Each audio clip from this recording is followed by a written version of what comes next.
Assalamualaikum warahmatullahi wabarakatuh. Perkenalkan, nama saya Elsa Aulia Hasanah, NPM 1911080302 dari kelas G BKPI semester 4. Di video kali ini, saya akan membahas tentang materi etika lingkungan. Apa itu etika lingkungan? Etika lingkungan merupakan sesuatu yang berkaitan dengan norma dan kaidah moral yang mengatur tentang perilaku manusia dalam hubungannya dengan lingkungan atau alam semesta, serta nilai dan prinsip moral yang menjiwai perilaku alam tersebut. Etika lingkungan adalah kebijaksanaan moral manusia dalam pergaulannya dengan lingkungan yang meliputi perbuatan benar dan salah. Ada beberapa prinsip yang harus diperhatikan sehubungan dengan penerapan etika lingkungan. Prinsip yang pertama adalah prinsip hormat terhadap alam. Artinya, kita perlu merawat, menjaga, melindungi, dan melestarikan alam beserta seluruh isinya, serta tidak diperbolehkan merusak alam tanpa alasan yang dapat dibenarkan secara moral. Contoh penerapan pada prinsip ini adalah tidak menebang pohon sembarangan dan tidak membuang sampah sembarangan. Prinsip yang kedua yaitu prinsip tanggung jawab. Sejatinya, alam adalah milik kita bersama, maka dari itu, rasa tanggung jawab harus ada pada diri manusia itu sendiri. Contoh penerapan prinsip ini adalah yang pertama, senantiasa menyiram tanaman setiap saatnya disiram, lalu yang kedua, membuang sampah yang berserakan di jalan. Prinsip yang ketiga adalah prinsip solidaritas kosmis. Prinsip ini mendorong manusia untuk menyelamatkan lingkungan dan menyelamatkan alam beserta kehidupan yang ada di dalamnya. Hal ini dikarenakan alam dan seluruh kehidupan yang ada di dalamnya memiliki nilai yang sama dengan kehidupan manusia. Contoh penerapan ini adalah melakukan kerjasama dengan suatu lembaga swaka marga satwa atau cagar alam yang bertujuan untuk melindungi dan melestarikan hewan maupun tumbuhan yang ada di alam. Prinsip yang keempat adalah prinsip kasih sayang dan kepedulian terhadap alam. Prinsip ini merupakan prinsip moral satu arah menuju yang lain tanpa mengharapkan balasan.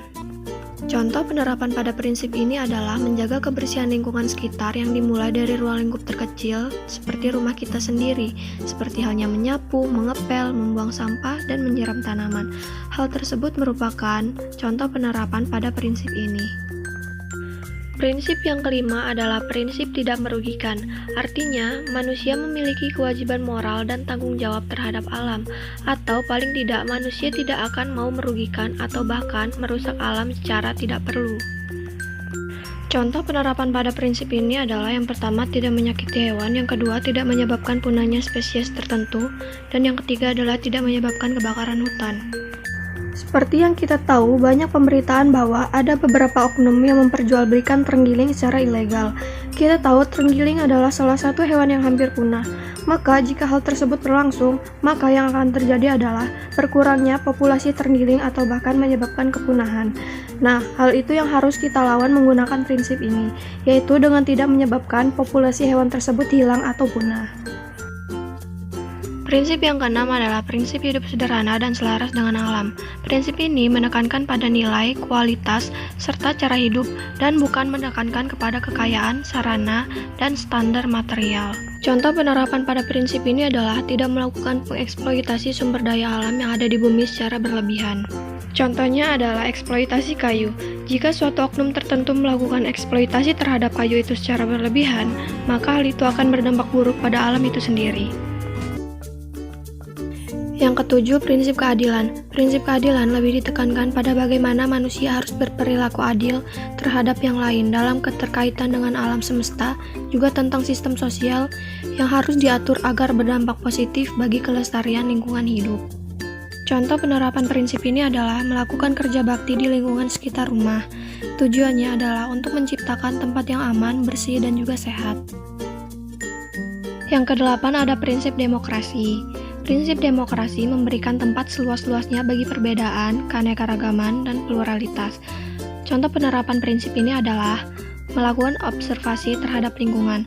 Misalnya, kita melakukan observasi pada daerah setelah terjadi bencana, atau kita melakukan observasi pada suatu daerah yang belum kita ketahui untuk mengetahui populasi apa saja yang terdapat di daerah tersebut. Lalu, prinsip yang ke-9, prinsip integritas moral. Prinsip ini terutama ditujukan untuk pejabat. Misalnya, orang yang diberi kepercayaan untuk melakukan analisis mengenai dampak lingkungan adalah merupakan orang-orang yang memiliki dedikasi moral yang tinggi, karena diharapkan dapat menggunakan akses kepercayaan yang diberikan untuk melaksanakan tugasnya. Contoh penerapan prinsip ini adalah memberikan sanksi tegas pada perusak alam, seperti para penebang liar. Demikianlah materi yang dapat saya sampaikan. Jika ada kesalahan, saya mohon maaf. Kepada Allah, saya mohon ampun. Terima kasih. Wassalamualaikum warahmatullahi wabarakatuh.